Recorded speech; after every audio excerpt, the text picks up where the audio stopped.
Hey there. Where do we start? A company, Linsol Audio, who mostly sell Chinese stuff, reached out to me and wanted to send me an IM to review. I said yes, and here we are. If I remember correctly, they wanted to send me the KZ ZSN Pro, which is interesting because me and KZ, we go way back. The first pair of headphones that I spent money on was a KZ. Is it a KZ? Yes, it is a KZ. KZ ZSN Pro. The first pair of headphones of in-ears that I spent my money on was the KZ ZST. The second one year later, was the KZ ES4, which is actually here. After that, because the ES4 still works, so I haven't found a replacement yet. Just in time for this. Wow. Okay. Gonna open it first. While we're waiting to get the box open, let's talk about the other aspects of this review. They have sent me this pair of in-ears, but I will make sure that it won't affect my judgment of it at all, though I do thank them for sending one. It will be tested using the Topping DX3 Pro, which I've recently bought. And on the go will be tested on my Galaxy S8 Plus. Good phone that works. KZ ZSN Pro hybrid technology earphone. Oh yeah, hold on. Let's just take a look at the specs and price first.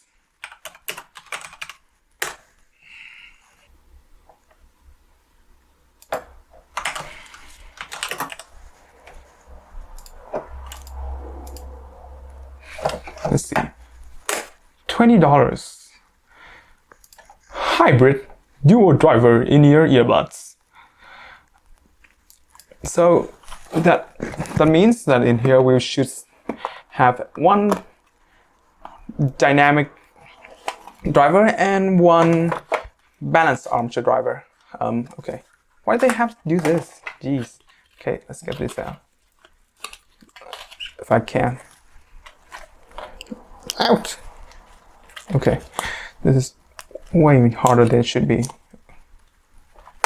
One side out. That's quite a lot of heft there. Let's see. Ooh. I think that's metal. Cool. Let's see if I can zoom in and have my camera not lose focus.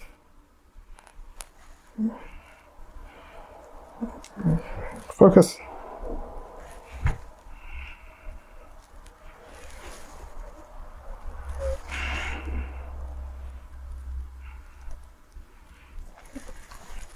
That should be the dynamic driver. Okay. Usually KZ puts a balanced armature really close to the nozzle. I'm not sure if I can see it at all. Okay, I only see the wires leading up to the nozzle, which means that there should be another driver there. I can't see anything. Okay, that's it for now. These are the tips. Okay, I have one problem with KZ. Their tips are crap. And they still haven't fixed that. The build quality has improved greatly over the years. Their cable, okay, let's see what cable we have here. The cables are pretty good. Well, at least that was, that's what the cable for the ES4 was. Pretty good. Let's see, this one should be pretty good as well. That's a lot of pretty in one sentence. Okay, Out! Get out! If I can untangle this thing first. Jeez. Life would be so much better if headphone cables were not tangled. Ow. Okay.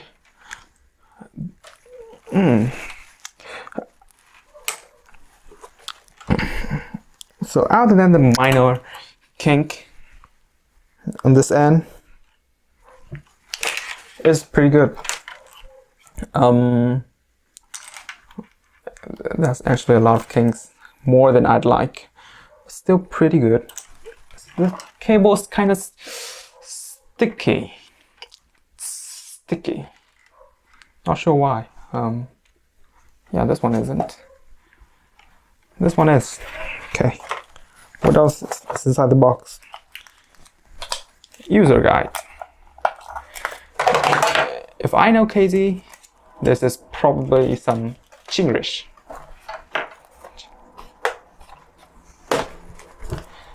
What is this? Why is it in China? Yeah, warranty. Who cares? More tips. Go, get out. And we have. Okay, these ones are actually a bit different. These are still the classic KZ tip. I mean, they spend so much money to. Well, they don't have much money to pay for these, but you know, it could have been better, and they have had 3 years to done that. But $20. I think this is time to tell some stories. The first one, KZ DSD, was $20 in 2016, I think. This one was also $20 last year. And now, this year, $20 for the ZSN. I think it's time to...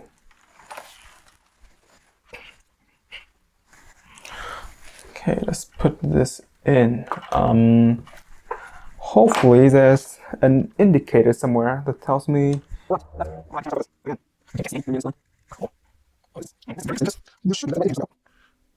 Oh, there is. Okay, there is. I almost cannot see it. I'm pretty sure I won't be able to catch it in camera either. It's barely there. Okay, but it's there. Let's put this in. That's right. That's left. Insert me, or every time KZ release a new set of IEMs, they use a different kind of connector. There are 2 pins, but different kind of 2 pins. Gosh, get it? And as usual, the first insertion is always the tightest. There we go.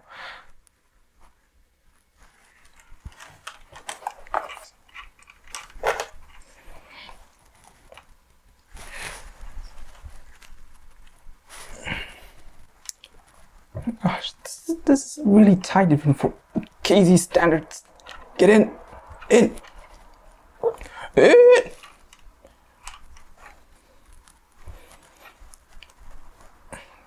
That works. I'm not sure if I should use these tips or not, because I really do hate them. They trigger my PTSD. Oh crap. This is not the one I want to out. I'll just get it out.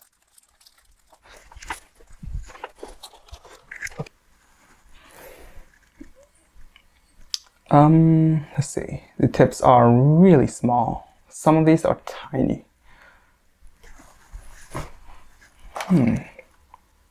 Should I use stock or should I not? Because I know which size fits me the best. And I know that spin fits are way better than these. Should I grab the spin fits? Okay, you know what, let's just give it a try, just once. Yep.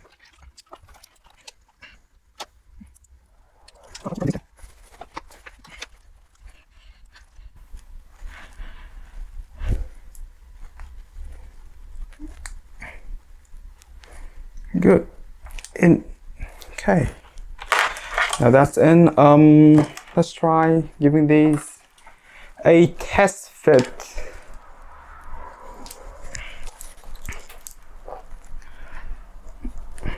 Interesting. So, if you notice, usually on KZ cables, there should be a piece of metal on the cable to keep it in shape. I kind of hate that. This one does not. The plastic is just molded, but there's no metal in there. That's a new thing.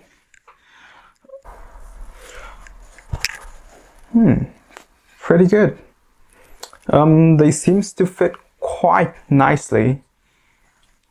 Well, for an IM at least. I like the fit.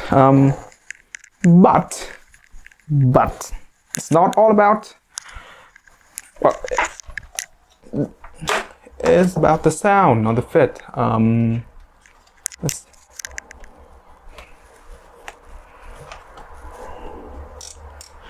Okay, so I'll just probably give it a couple seconds of music.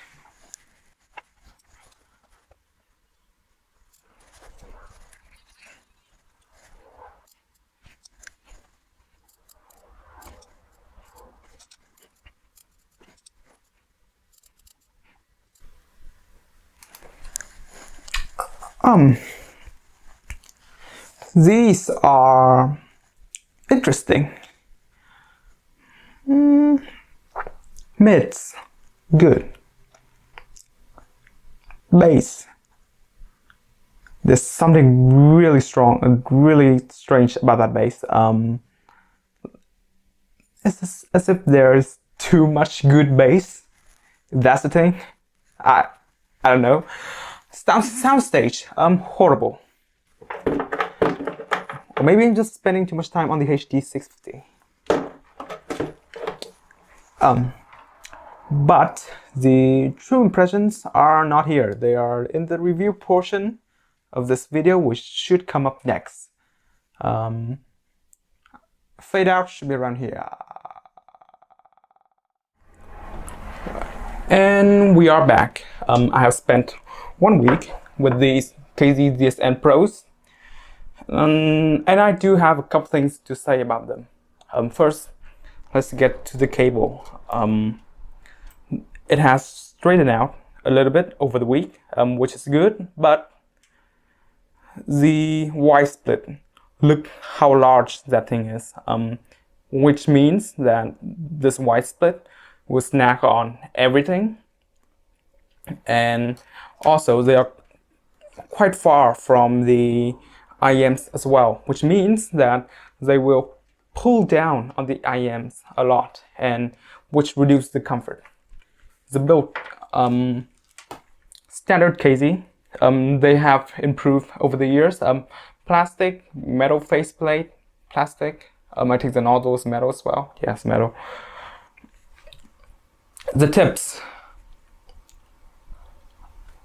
I don't like these.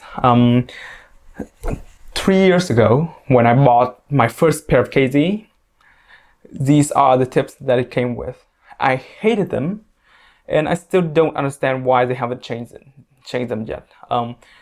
They're too hard.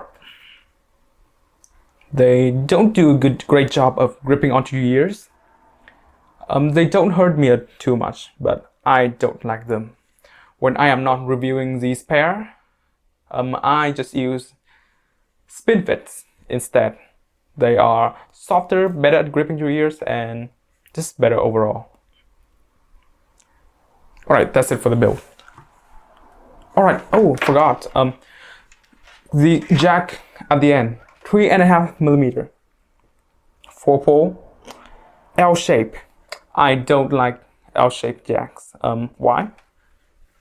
Let's plug these into my jack. Oh my god, it's blocking my display and my knob. If I turn it the other way, and yeah, you have to turn it because this is L-shaped, then it will hit my computer. That's not a good thing.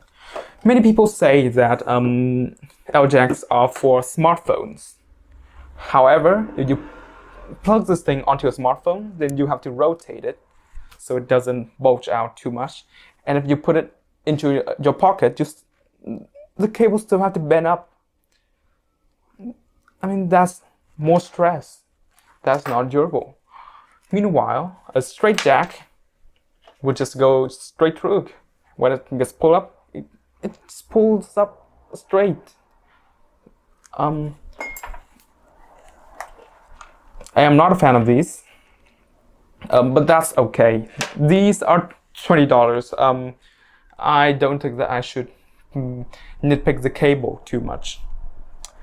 All right, that's it for the cable and the build. Now, the $1 million question, more like the $20 question. Should you buy these? Yes, you should. Yes, they are very good for the price. But why?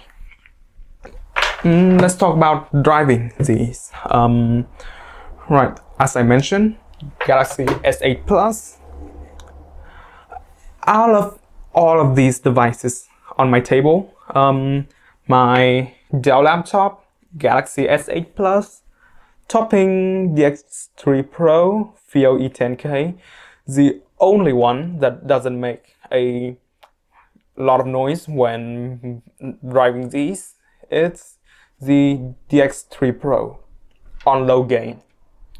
That's bad. Why? Because most people who buy a $20 IM, they would probably be using a smartphone.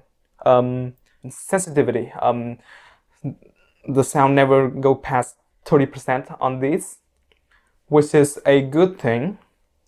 The bad thing is there's noise. There's a lot of noise.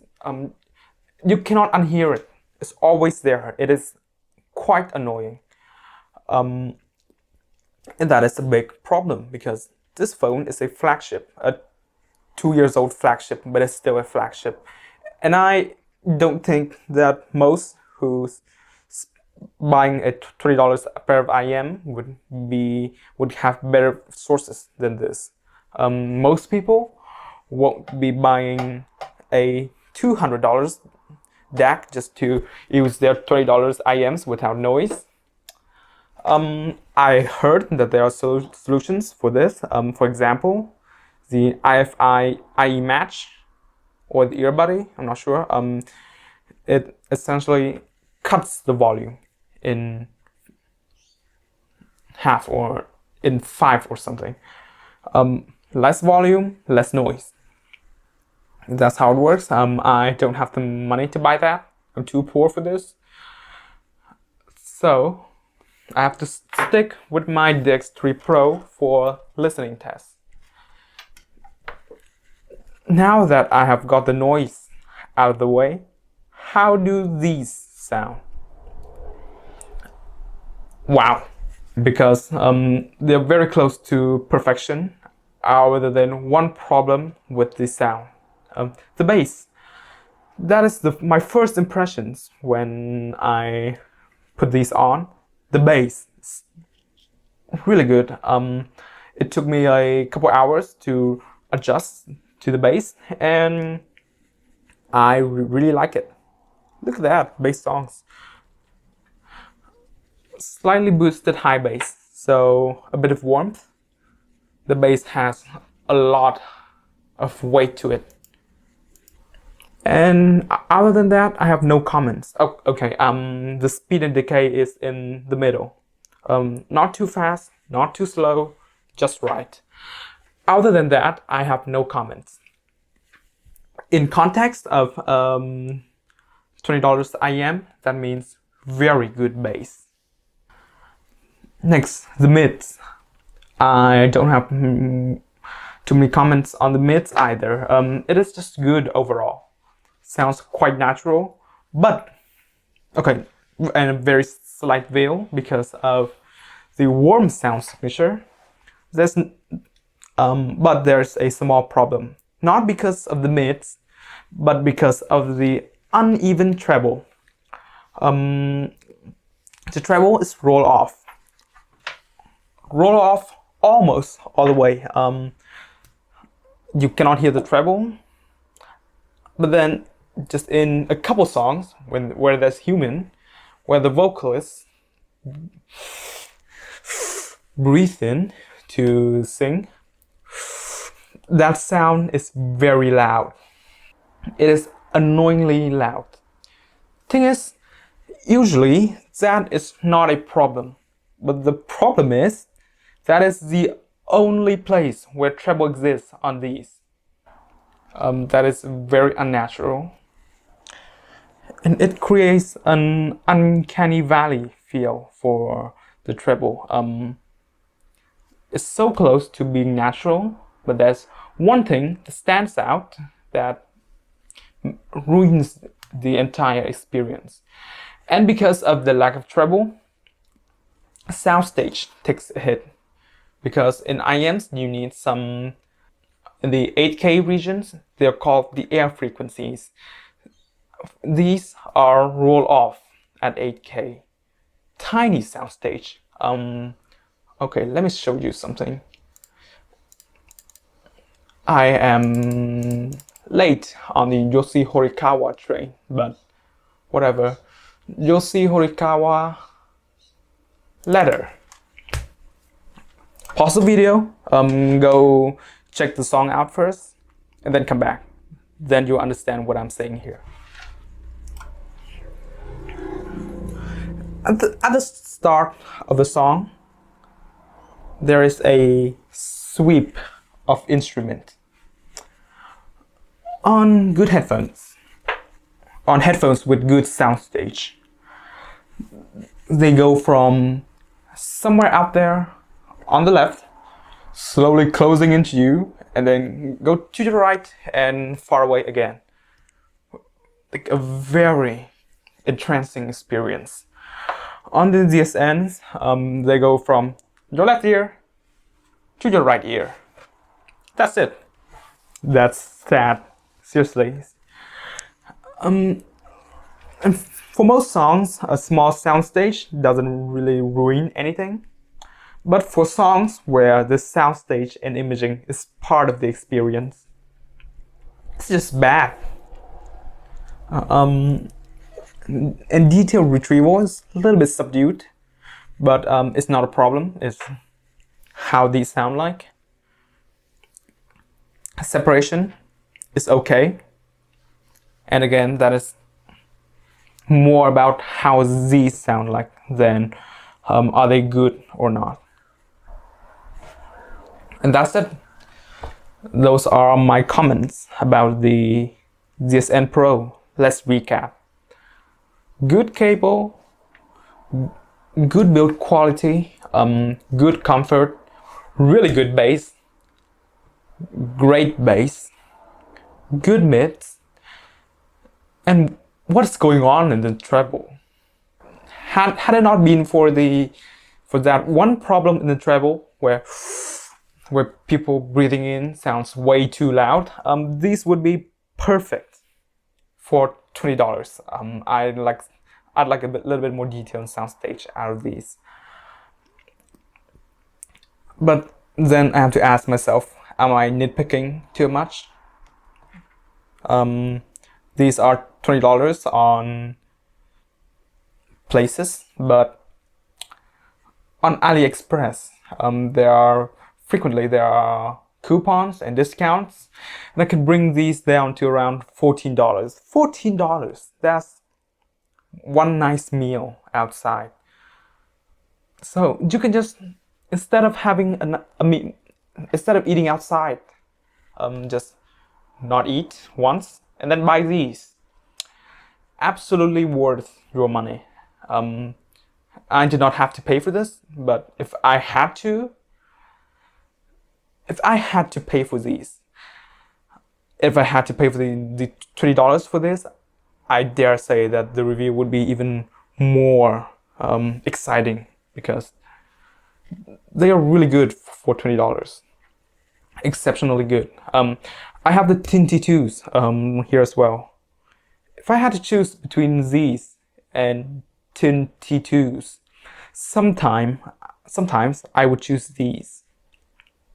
because the bass, because of the bass, really, so good.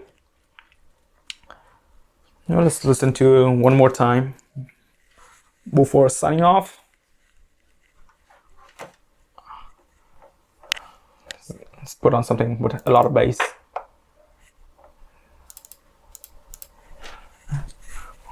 Can't get over that bass. Okay, and that is it for the review. I wanted to try to do the end card stuff. Okay, top right corner, review of the Dachs foam tips when they arrive. I don't like the tips on these and I want to change them out. Spin fits are okay, but I'm looking for a better solution. Top left corner is the Topping DX3 Pro. The only DAC amp in this room that can drive these without making a noise. Just sitting here. See ya.